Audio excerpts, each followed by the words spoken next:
So that's what I did. Ended up giving away 10% of the company in order to keep my job for a while working for them.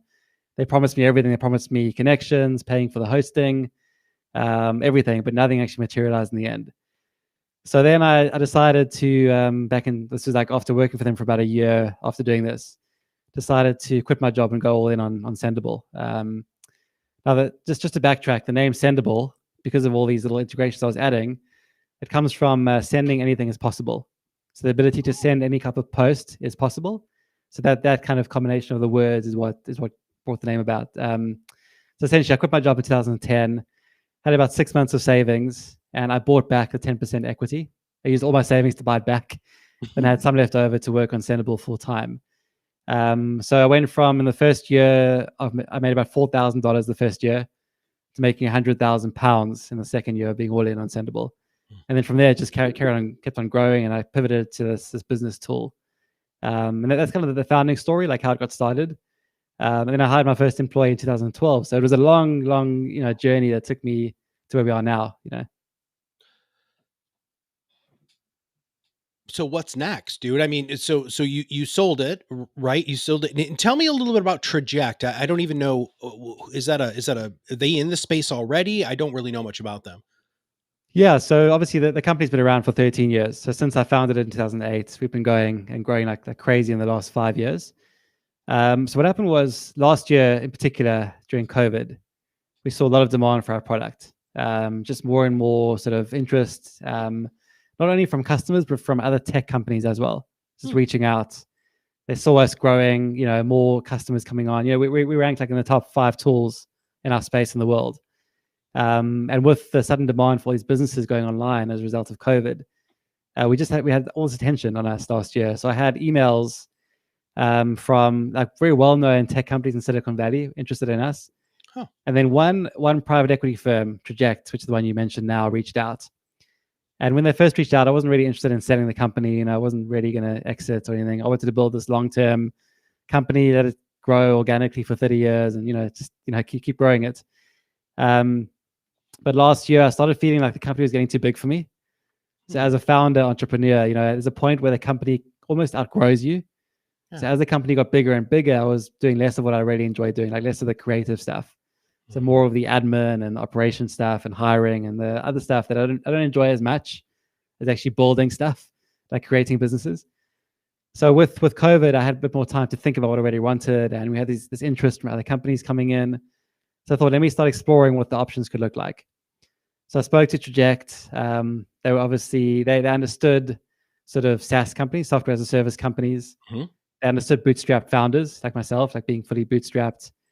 And they really understood that pain that I was facing of like the company getting big and me wanting to be creative again. So I spoke to them, they made an offer, and at first I said no, and I went away. And then after I said no, all these other offers started coming in. Like again, like more companies interested. So I spoke to them.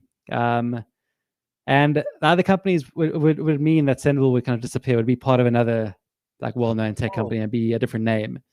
And I wanted the legacy to outlive me, essentially. So have Sendable remain. So I went back to Traject and we started speaking more seriously because they promised they would keep Sendable as it is, not make any changes, sort of help fulfill the vision that I have for the company. And that's what we did. So we spoke for about 8 months. 2 months initially, and then 3 months of diligence, plus a few extra months backwards and forwards. And eventually we closed the deal in February. So after a long process, it started like last summer. I finally sold to them. And yeah, so they have around 30 other software as a service companies in their group, and they all just help each other. So it's really like all the companies are independent, run independently, but they kind of leverage off each other through knowledge sharing and maybe passing on customers that could benefit from other tools in the group. And Sendable is staying the same, except they put in place a new CEO that's better at managing sort of the growth or this level of growth that we're at now than I would be as a sort of founder. And now I'm with the company for 6 months before I move on to something else. Well, let's talk about the something else here in a second. Yeah. It's fascinating to me that you really are focused on Sendable allowed you to scale things, right? But you did very specific things within your organization that you refer to as unscalable. And we here at Proudmouth support this 1,000,000%, because a lot of it just has to do with the human connection, the human relationship. Would you mind talking a little bit about that? Yeah. So, I mean, if I go back to the beginning, the early stages, when I created Sendable, it was just me for the first 2, 3 years, right? And in the beginning, I believed that you needed to pretend you were bigger than you actually were.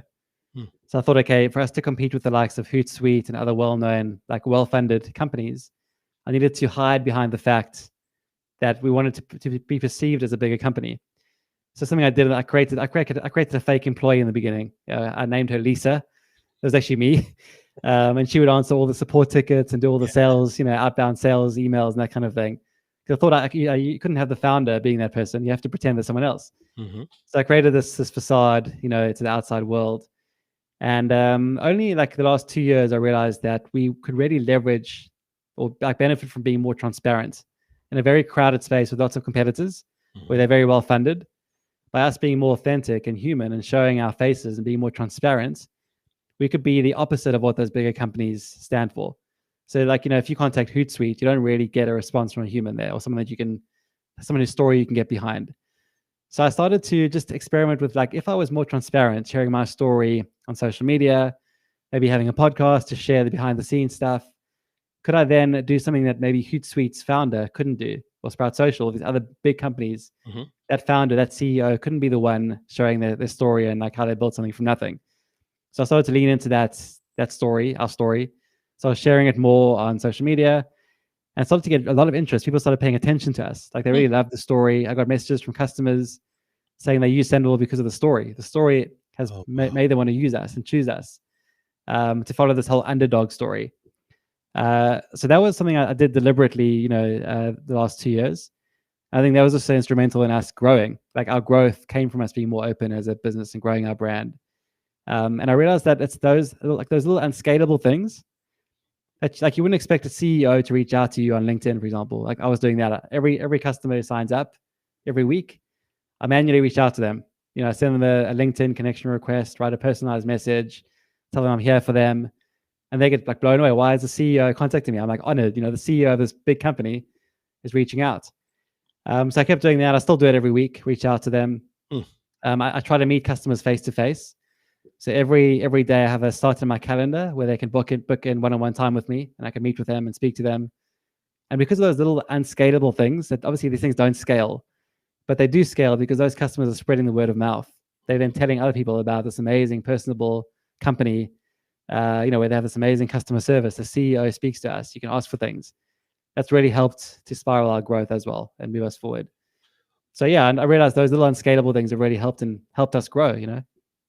We talk a lot about cult brands on this show, a lot, because we think that that's really the way of the future. If you want to truly create something that you don't have to sell, our whole mission is really to free the world's experts from the purgatory of sales, right? You didn't have to sell as much because they had that relationship. Everything that you just said, that relationship, those unscalable things. I think that's so unbelievably powerful. I'm not going to paraphrase you correctly, or I have to paraphrase you. I'm not going to quote you directly, but they did business with you because of your story, right? In most businesses, dude, they don't have a story, right? I'm a business, right? But sharing that story, like Sendable, I never would have thought that that's what Sendable, where the origin of that word came from. I mean, I'm already feeling a stronger connection to that product just by the 10 minutes that we've been just chatting about that specifically. What if you could give startups or newer businesses advice on how to execute? I don't want to have deep philosophical your business wisdom. I want to talk about freaking execution. Like, how do you have the time to do these unscalable things? That's a good question. So, I mean, okay, so this is, I guess, one thing I do. This one piece of advice I do is every week I block out some time, writing time, where I'll write, and that writing is really trying to reflect on problems I've had in the last week. So any challenges I've had as a founder or CEO, because I think the key, like the stories come from your challenges, your problems you've had to overcome. So obviously I have the founding story, which is obviously always going to be there. But if you're a new CEO and you stepping into this role, every week you have problems to overcome. You have new challenges. So what I do is I reflect every week. I write down what problems I faced last week. I write down like why someone else might have experienced that problem themselves. Maybe I didn't. Maybe someone else in different shoes might also relate to that problem. Then I share how I overcame that problem. So how did I figure out how to solve that problem? And I create almost like a lesson for myself. Like, okay, I had the problem. Here's how I overcame it. So next time, here's what I should do differently. And I then take that problem or that sort of reflection, and I create some social media posts from it. Okay. So suddenly I'm being very authentic, being vulnerable, showing that I don't know everything. Like often I'll say like I'm winging it. I'm figuring out how to be a CEO. So by me being vulnerable, I'm breaking down that trust barrier. They can see that I'm human. You know, I make mistakes. That I don't have everything figured out. And it's the same thing I do for my team. You know, I'll tell them I'm struggling with this thing. Be very honest, and suddenly they start to trust you more. So I started doing the same thing publicly, just sharing my vulnerabilities, my mistakes, then showing how I overcame them, and you know how I maybe made a few extra mistakes along the way, but how I overcame them, and then what the lesson was after having overcome those. So I do that every week. I carve out the time to write some stuff down and then use it on social media, which builds trust. And then when I connect with the customers, they're seeing those posts on social media, so especially on LinkedIn. You connect with them, they check your profile, they see one of those very authentic posts. They then start to trust you even more. So that's what I do. And then in terms of connecting with customers, I use something called Clearbit. So Clearbit allows you to plug in some email addresses, and it gives you their LinkedIn links. So you can click on the link and go straight to the profile. So it saves you time, having to search for them. And then I'll just craft a little post for each one from that. But again, I block out maybe an hour to do that every week. From there you get the responses, and you can speak to customers that way. And it's really important because every bit of feedback helps us helps our product become better. Yeah. So that those feedback pieces I then give back to the product team, give back to our customer service team. Because I think the other thing is, like, as a bootstrapped company, something we've always said is that our only boss is our customer. We aren't, we don't have any sort of investors or anything. So for us to be honest, we have to speak to our customers and see how they're finding our product and service, so we can improve. But most people are terrified of that, right? I mean, they're afraid that they're going to get negative responses on that. But you've taken that in the entirely opposite direction. I mean, if somebody provides you with feedback, you're immediately sharing that with the different people who help make the product better, faster, stronger, right? Yeah, that's super important. I mean, feedback is the only way we grow, right? We haven't got any fund, obviously, investors, so we have to speak to customers all the time. So something else we do is we actually survey them in the product. So we have this NPS survey that pops up in the product every 30 days or 60 days, I think it is, where we ask, would you recommend us to a friend on a scale of 1 to 10, typical NPS. And based on that, we then know, so if we have detractors, people who rate us like 1 to 3, or I think 1 to 5, whatever it is, we then have our product team reach out to them and do user research. So they'll actually interview those customers who've given us a low score and see how we can improve. So that they're doing that, and I'll meet with the people in the middle who maybe aren't extremely happy, and maybe on the lower end of the spectrum, to see what we can do to make them delighters. How can we delight those customers and make them want to recommend us? Because we rely so heavily on word of mouth. We don't do any sort of outbound sales, as you mentioned. We don't have a huge ad strategy. All our growth has come from this unscalable stuff, this word of mouth stuff. So if we can turn more of our customers into promoters and make them active, like actively promoting Sendible, that's how we grow. So that's why it's so important for us to meet with customers and get feedback and improve. I want to go back to the vulnerability aspect. There's an author who I am a huge fan of. His name is Dr. Robert Cialdini. And he talks about how to build influence and trust. And one of the fastest way to build trust with somebody is go from a position of weakness or vulnerability to a position of strength, right? And you are a master at that. How did you have that epiphany? Did you just scrape your knee one day and say, I need to be more vulnerable? Or is this part of who you are? Where did you learn that, Gavin? Okay, so the background was I went to Social Media Marketing World, which is a huge conference in San Diego a couple of years ago. And all the speakers were talking about storytelling.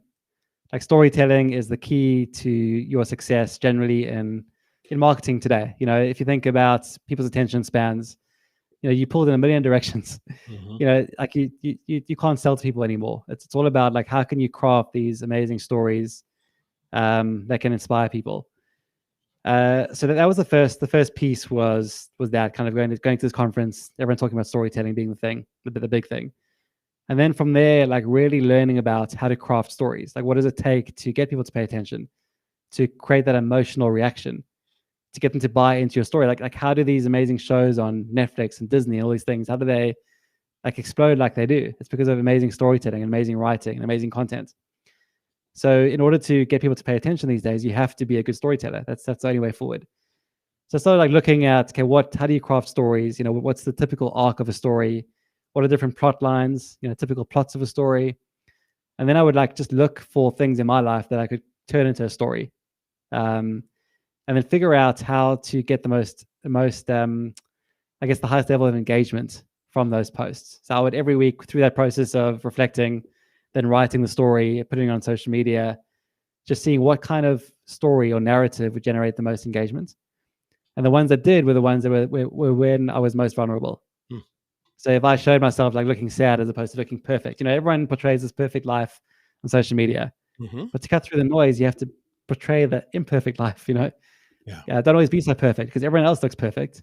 If you can be that authentic person, not being perfect every time, people look for that kind of content.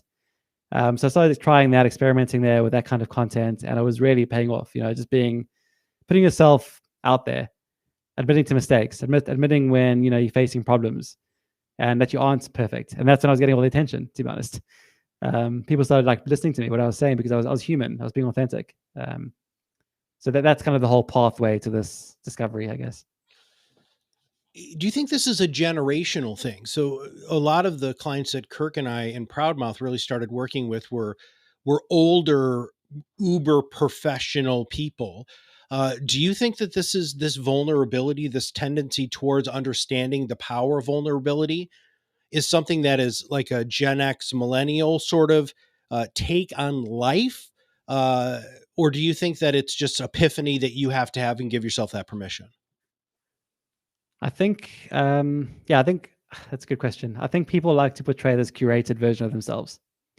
So online, you're portraying the version you want to portray is this curated version. It's not the real version. So I don't think it's natural to humans in general to want to be so vulnerable publicly. You want to like hide your weaknesses, really, not lean into them.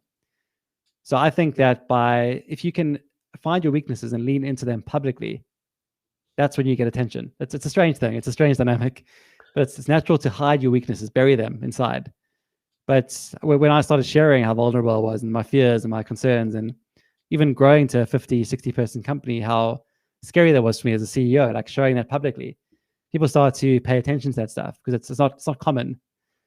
So I don't think it's a generational thing. I think it's a human thing. I think humans just don't want to naturally show any weakness publicly or to anyone. Did you get but the minute you do is when you get attention. Sorry? Did you get any feedback from other CEOs? Like, were there other CEOs of tech companies who were like, Gavin, dude, what are you doing? Did you ever hear any of that? Or did you hear from CEOs like, wow, what are you doing?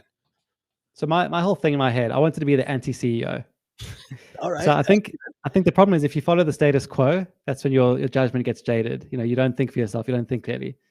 So my whole idea was like, what can I do differently? Like, what do most CEOs do? So most of them are busy. They're in meetings all day. They haven't got time. How about I carved out some time to really surprise customers and maybe give my team something that they wouldn't expect. It's just be a bit different. And I think that was really instrumental. I don't think it's about following a CEO or doing what typical CEOs do. It's about how you can stand out and not be the same as every other CEO. I guess the other thing is like we're a fully bootstrapped company. We've been able to attract talent who could have got a job at an amazing, huge tech company, in Silicon Valley, but they've chosen to come work for us, a smaller bootstrapped company.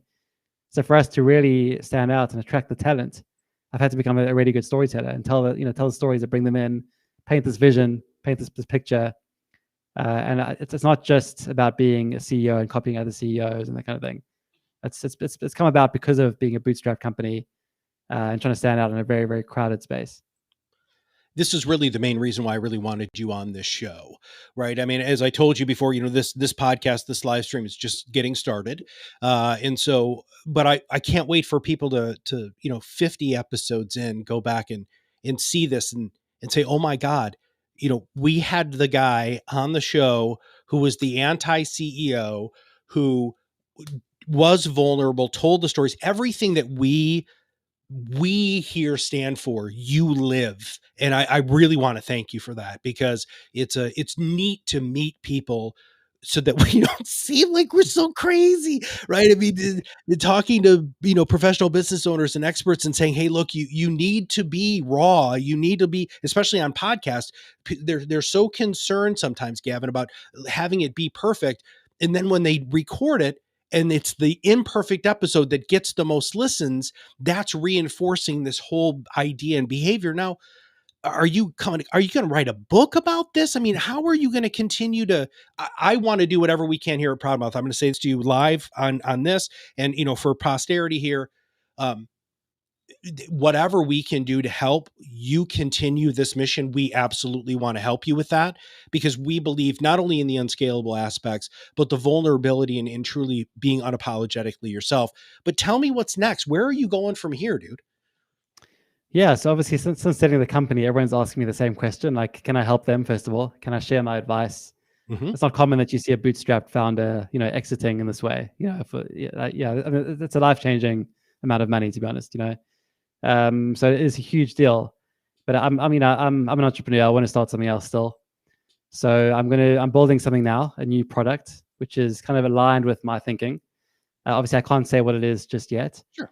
But I'm also like sharing my learnings online. So if you go to unscalable.me, I'm writing a newsletter on there where I share, usually it's once every 2 weeks or so. I'll share something.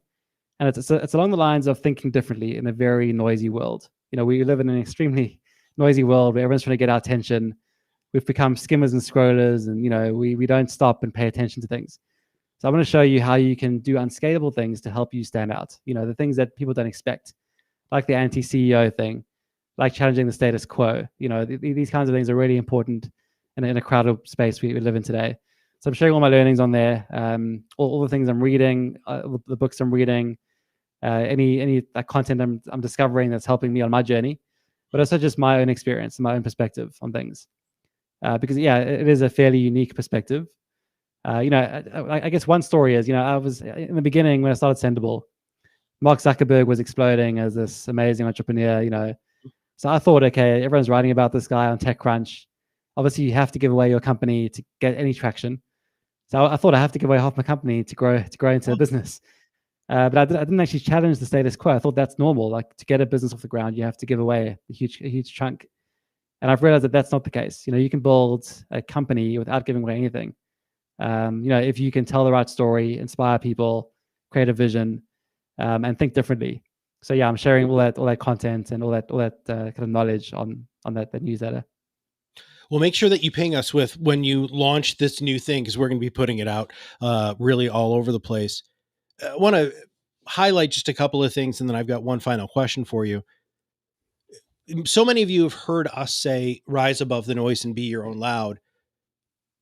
And I don't know if Gavin is doing this to be really nice to us, but he's using some of the terms that we really firmly believe in so strongly, that are part of our mission and vision here at Proudmouth, right? There is so much terrible amounts of misinformation and noise out there. What do you need to do to rise above the noise? And what we're hearing from Gavin is, one, you have to tell stories. Two, you have to be vulnerable. You have to go against the grain. And if those are things that you hold dear, that you think, you know what, I'm just so tired of looking like everybody else, I want to be my own me, we would love for you to, click on the link that Jen's about to share, either to connect with us, listen to our podcast, or join the Influence Accelerator Academy, so that you can hang out with other people who are like you, who want to think like you, and who want to think like Gavin here, who built an unbelievable, not only life-changing company for him, but also for all of the team that he's built and all of the customers that he's really touched. So Gavin, I don't always get to ask this question, but I think it's important to ask you, what should I have asked you? What did I miss? What is something else that you'd like to share with our audience that I just flat out forgot to ask you? probably not a question in general. I just think that, I mean, I have a strong belief that, trust is the most important thing. Like trust-based marketing is the future of marketing. I guess one analogy to think about is if you can build a strong brand that people come to you, or they kind of know what you stand for, they trust you. You don't have to go out and sell. You don't have to go out and cold call and use advertising. So my only sort of thing I would say is just for your listeners to think about building a brand, and why storytelling is important is because it allows you to break down that barrier, that trust barrier. It allows you to build a brand because people hear your stories and then think about you when they encounter other things. So one analogy is Nike. You don't see Nike sort of cold calling people to buy their shoes. People know to go to Nike for good quality shoes, right? You should go buy a pair of Nikes. That's the same thing you should aspire to in your own business. Aspire to build your brand above all else and tell the stories that can help establish your brand, in the minds of your audience. And the way we did that at Sendible is we actually created sort of values. So you start with your values. We have full values. And when you're creating your content, you think of where can that content fit in with the value that I've just created. So one of our values is being authenticity. So we always think of content that helps us be authentic, maybe something that we're showing behind the scenes, whatever it is, but taking a value and then making that part of your content pillar. Another one is being curiosity. So we share our learnings publicly. So if we discovered something last week in the company, we'll make an effort to share that knowledge, whether it's in product, marketing, sales, or customer success, whatever it is. We try to share those ideas. But yeah, I think trust-based marketing is the future. If you can get your customers to trust you and your audience to trust you, they will then share your story with their audience because of the trust you've established. So yeah, I think that's super important today. Gavin, this was awesome, man. Thank you very, very much for taking time out of your day. I know that you are 5+ hours ahead of us over there in the UK. And so thank you for spending some of your dinner time with us, or early dinner. I appreciate that. And thank you for sharing all of your wisdom. We'll make sure that we post all of the links on social media. We're also going to make sure that they're in the show notes when this becomes a podcast. But I want to thank you very much for being on the show. Thanks for having me on, Matt. And take care. Thanks. Well, here's the thing, everybody. He talked about so many components that we talk about and we believe so strongly here at Proudmouth. One, unapologetically being yourself. That happens to be one of our company values too. He talked about curiosity. One of ours is Kaizen, continuous gradual improvement, which is a very, very similar philosophy that we have here at Proudmouth, that we want our team to truly embody, to make sure that they're always learning more and more. But I want you to think back on just the different points that were those, I need to write this down points. In fact, I've got a little pad of paper here that Gavin said so many things. I have a whole page of just little quotes that he said. Because if you can take these podcasts, if you can take these live streams, and you can find out what you can do to rise above that noise, to be highlighted, to be different, to be your own loud, and really own your vertical of expertise, that's where everything absolutely changes. And our goal, much like what Gavin just said with Nike, is to help you never have to sell again, right? We want people to opt into who you are as a human being, somebody that they feel that they can they know, and that they trust. And we feel that the best way to do that is through the power of your voice, the power of video, the power of the human connection, which is what we try to facilitate here for you at Proudmouth. If you want to know more about who we are, please go to proudmouth.com. But also go to influenceacceleratoracademy.com. We have a free version where you can sign up and get access to a whole bunch of thought leadership. And pretty soon you're going to have access to the other people that are in there, so that you can have lots and lots of great conversations. So you can surround yourself with other people who truly want to rise above the noise and be their own loud. So for Gavin and all of us here at Proudmouth, we'll see you on the other side of the mic very soon.